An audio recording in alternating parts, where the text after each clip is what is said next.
conservation of Japanese art. Conservation of paintings on silk. Nearly all traditional East Asian paintings and calligraphy are done on silk or paper, which are both thin and extremely fragile materials.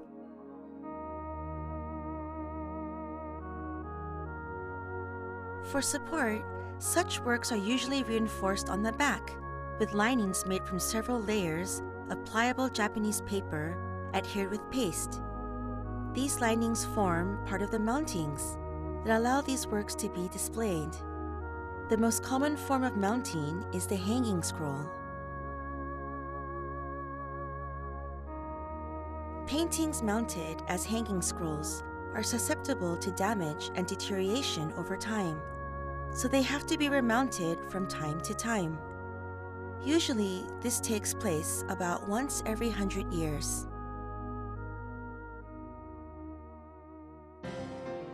Let's look at how hanging scrolls are actually conserved and remounted. Before a painting itself can be conserved, the old mounting must be taken apart piece by piece.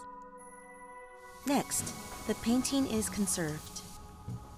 Dirt is removed by cleaning the painting with water and blotting paper.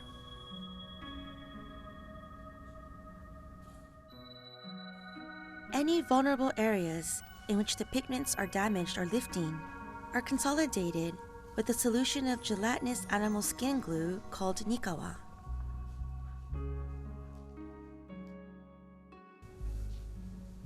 Before taking off the first lining, which is attached directly to the back of the painting, a protective paper is lightly pasted onto the front of the painting to hold it in place.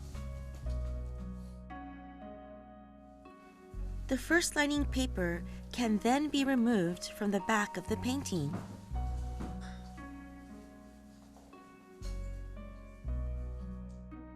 There are two methods for removing the lining, a wet removal method and a dry removal method.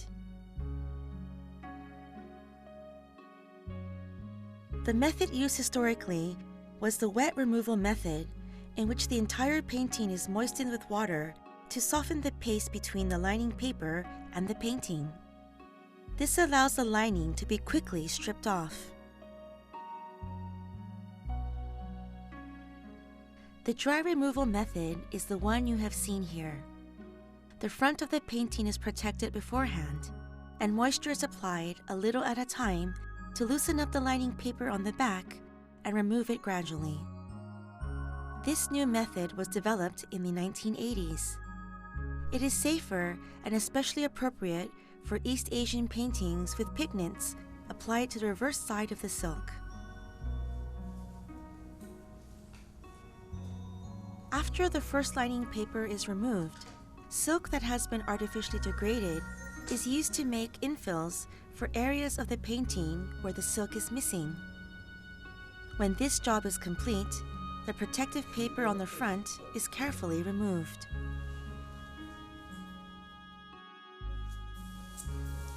New first lining paper is pasted on and affixed with a brush.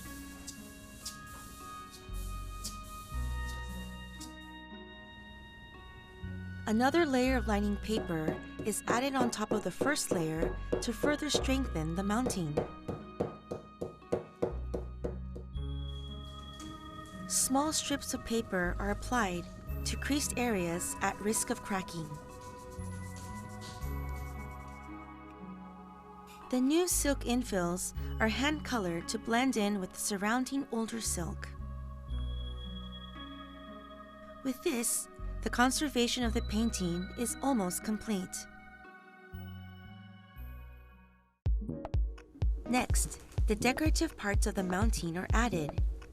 Hanging scroll mounting borders are faced with textiles, which are added around the newly lined and reinforced painting.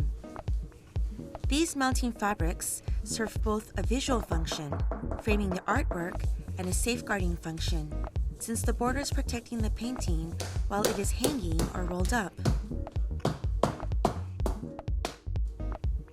Another layer of Japanese paper is added to the back of the entire scroll, covering both the back of both the painting and all the textile borders. With the addition of a hanging rod at the top, a roller rod at the bottom, and a few other elements, the hanging scroll is complete. The conservation and remounting process is now finished.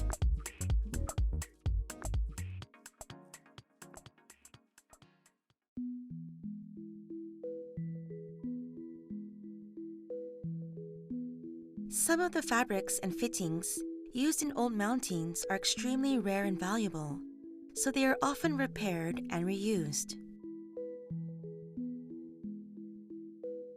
In the painting you see here, the mounting itself has historical value, so the old mounting fabrics were retained when the painting was remounted.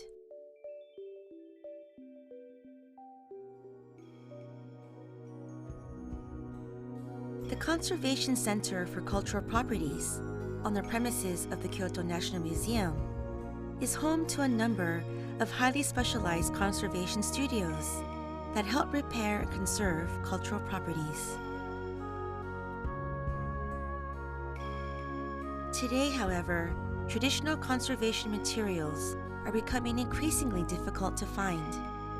In order to protect Japan's cultural heritage going forward, in addition to the artworks themselves, we must also think about the livelihoods of the craftspeople who make these tools and materials, ensuring that their skills and techniques are passed on to the next generation.